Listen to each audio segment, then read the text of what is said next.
अस्सलाम वालेकुम दोस्तों, इमरान खान जो मुतालबा कर रहा था कि जल्द से जल्द मुल्क में इंतखाबात करवाए जाएं, अब जरा ये बता रहे हैं कि बंद कमरों में वो ये मुतालबा कर रहा है कि जनरल आसिम मुनीर को अगला आर्मी चीफ ना लगाया जाए। इस हवाले से एक गंदा खेल जो इमरान खान और उसका फितना टोला है उसने खेलना शुरू कर दिया है। बाकायदा इसमें कामरान खान ने अपना हिस्सा डाला है। कामरान खान ने जो बारीक काम किया है उसकी पूरी तफसील मैं आप दोस्तों के सामने रखूंगा, जिससे आप दोस्तों को अंदाजा होगा कि ये कामरान खान किसके लिए काम कर रहा है।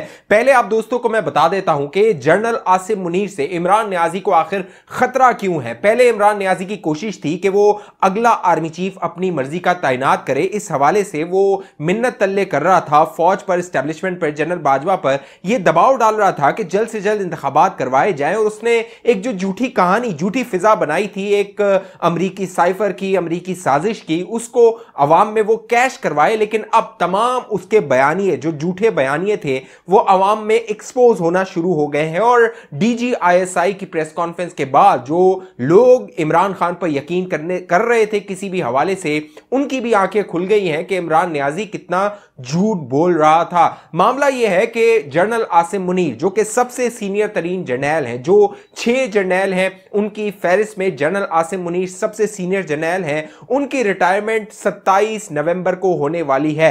जनरल कमर जावेद बाजवा की रिटायरमेंट 29 नवंबर को होने वाली है। इसी को तनाजा बनाया जा रहा है कि जनरल आसिम मुनीर 2 दिन पहले रिटायर हो जाएंगे, इसीलिए वो अहल नहीं है कि उनको आर्मी चीफ लगाया जाए। असल मामला जो है वो सीनियरिटी का नहीं है, असल मामला है इमरान नियाजी की चोरी का। जो जनरल आसिम मुनीर, जब इमरान नियाजी वजीर आजम बना था तो जनरल आसिम मुनीर DGISI हुआ करते थे और इमरान नियाजी ने अक्टूबर 2018 में खुद अपने नोटिफिकेशन के जरिए, अपने दस्तखतों के जरिए जनरल आसिम मुनीर को DGISI लगाया था। लेकिन 8 माह बाद जनरल आसिम मुनीर को इमरान नियाजी ने फारिग कर दिया था। हालांकि DGISI की जो मुद्दत होती है वो 3 साल की होती है, लेकिन 8 महीने में जनरल आसिम मुनीर को फारिग करना पड़ा। उसकी बड़ी वजह यह थी कि जनरल आसिम मुनीर ने इमरान नियाजी और उसके घर वालों की और खास तौर पे बुशरा बीबी की करप्शन पकड़ ली थी। बाकायदा चंद दस्तावेजात, चंद सबूत उसने इमरान नियाजी को पेश किए थे कि किस तरह बुशरा बीबी माल बना रही हैं, किस तरह वो मलिक रियाज से पैसा ले रही हैं, किस तरह वो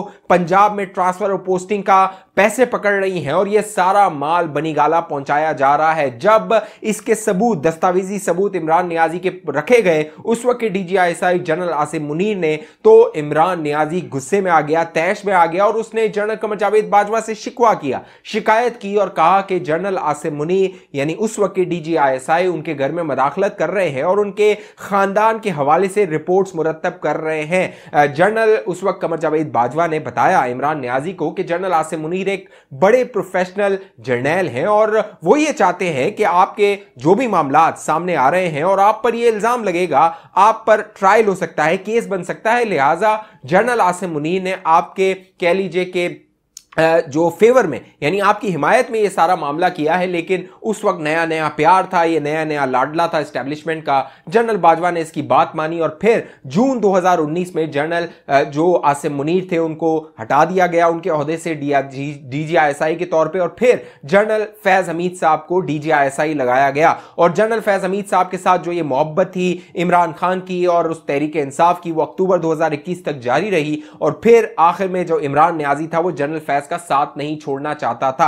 अब इमरान नियाजी जो मुतालबा कर रहा था कि मेरिट पर तैनाती होनी चाहिए, उसका जो साफ साफ मुतालबा था कि जनरल आसिम मुनीर को अगला आर्मी चीफ ना लगाया जाए, क्योंकि जनरल आसिम मुनीर 27 नवंबर को रिटायर होने वाले हैं। अब ये जो गंदा खेल है जो खेला जा रहा है उसमें कामरान खान ने अपना हिस्सा डाला है। और कामरान खान के बारे में आप दोस्त जानते हैं, वो एस्टेब्लिशमेंट की जबान बोलता है और एस्टेब्लिशमेंट में चंद लोगों की वो जबान बोलता है। जनरल फैज हमीद साहब के तारीफ में वो जमीन और आसमान एक किया करता था और अगले आर्मी चीफ के जो कैंपेन थी, जो एक मुहिम थी, उसके हवाले से भी कामरान खान एक मुनज़्ज़म मुहिम अपने टीवी चैनल पर जो वो शो करता है दुनिया टीवी पर, उस पर वो चलाता रहा था। अब मामला यह है कि जनरल फैज हमीद ये जो आर्मी चीफ की दौड़ है उसमें से बाहर होते हुए नजर आ रहे हैं। लिहाजा इमरान नियाजी बंद कमरों में यह मुतालबा कर रहा है कि जनरल आसिम मुनीर को किसी तरह भी आर्मी चीफ ना लगाया जाए। ये 1 पॉइंट एजेंडा है इमरान नियाजी का। और ये जो लॉन्ग लॉन्ग मार्च के दौरान इमरान नियाजी जो है वो कुछ जो है वो किलोमीटर चलता है, फिर जाकर ये जमान पार्क जाकर सो जाता है और फिर यूथियों को ख्वार करके फिर ये सुबह आ जाता है लॉन्ग मार्च में। और ये अनोखा लॉन्ग मार्च है जिस पर रात को जो है वो छुट्टी हो जाती है, जमान पर चला जाता है, वहां जाकर जो है वो ये सो जाता है, आराम करता है, अपनी अय्याशी करता है और सुबह जो है वो जलीलो ख्वार करने के लिए यूथियों को ये सड़कों पर आ जाता है। अब मामला ये है कि जो इमरान नियाजी का मुतालबा था, बाकायदा बंद कमरों में जब आर्मी चीफ के साथ इसकी मुलाकातें हुई, मुबैना तौर पे कहा जा रहा है उस वक्त भी इसने ये मुतालबा पेश किया। आर्मी चीफ ने ये मुतालबा शहबाज शरीफ साहब को भी पेश किया, लेकिन लंदन से नवाज शरीफ ने और पाकिस्तान में शहबाज शरीफ ने इमरान नियाजी के मुतालबात मानने से इनकार कर दिया है। अब कामरान खान ने एक ट्वीट किया है और कामरान खान के ट्वीट से वाजे हो रहा है कि वो जनरल आसिम मुनीर को टारगेट कर रहे हैं और ये जो रेस है जिसमें 6 सीनियर जर्नैल हैं, जिसमें आसिम मुनीर सबसे ऊपर है, उसके बाद साहिर शमशाद मिर्जा हैं, उसके बाद जनरल अजहर अब्बास हैं, उसके बाद जनरल महमूद है, नुमान महमूद हैं, उसके बाद जनरल फैज हैं, उसके बाद जनरल आमिर हैं। ये जो 6 जर्नैल हैं इनमें सीनियरिटी के लिहाज से जनरल आसिम मुनीर को किसी तरह भी बाहर निकालने की कोशिश की जा रही है। और अब जो कामरान खान ने ट्वीट किया उसमें 2 जर्नैलों की बाकायदा उसने वीडियो लगाई है, तस्वीर लगाई है। उसमें जनरल साहिर शमशाद मिर्जा के हवाले से कामरान खान ने कहा है कि पाकिस्तान में जो सियासी कशीदगी है उसका हल यह है कि अगले आर्मी चीफ का ऐलान कर दिया जाए और जनरल साहिर शमशाद मिर्जा को अगला आर्मी चीफ तैनात कर दिया जाए। उसके साथ जॉइंट चीफ के नाम जो कामरान खान ने अपनी ख्वाहिश का इजहार किया है उसमें जनरल अजहर अब्बास है। अब मामला यह है कि इस पूरे मामले से जनरल जो आसिम मुनीर है उसको बाहर करने की कोशिश की है। अब दिलचस्प बात यह है, हकाइक को जो सामने रखा जाए तो अब तक जितने आर्मी चीफ की तैनाती हुई है, अशफाक परवेज कियानी की जो तैनाती हुई थी, जो उन्होंने अपना ओहदा संभाला था वो 29 नवंबर को था, लेकिन उनकी जो तैनाती हुई थी वो 28 नवंबर 2007 को हुई थी जनरल परवेज मुशर्रफ के जाने के बाद। जनरल राहील शरीफ की जो तैनाती हुई थी उनका ऐलान हुआ था वो 27 नवंबर 2013 को हुआ था। फिर जनरल कमर जावेद बाजवा का जो ऐलान हुआ था वो 26 नवंबर 2016 को हुआ था। लिहाजा अब जो तारीख ये बताती है पाकिस्तानी जब जब आर्मी चीफ की तैनाती हुई है कि वक्त से पहले ऐलान किया जा सकता है और जनरल कमर जावेद बाजवा का ऐलान 26 नवंबर 2016 को हुआ था। लिहाजा जनरल आसिम मुनीर की अगर उसको तैनात किया जाता है उसका ऐलान भी 26 नवंबर 2022 में किया जा सकता है और वो जो अपनी जिम्मेदारियां संभालेंगे वो नवंबर 29 नवंबर 2022 तक हो सकती हैं। एक और बड़ा जो अहम मामला है इस सारे मामले में वो DGISI की तैनाती के हवाले से है। इमरान नियाजी जब बरसर इख्तियार में था तो आप दोस्तों को याद होगा जनरल फैज हमीद साहब को ये अपने DGISI के तौर पर बरकरार रखना चाहता था, लेकिन जो नोटिफिकेशन किया गया था वो नवंबर का किया गया था, यानी ऐलान 6 अक्टूबर 2021 को किया गया था, लेकिन उसकी जो तैनाती हुई थी इफेक्टिव हुआ था वो नवंबर 2021 में हुआ था। लिहाजा 1 महीने का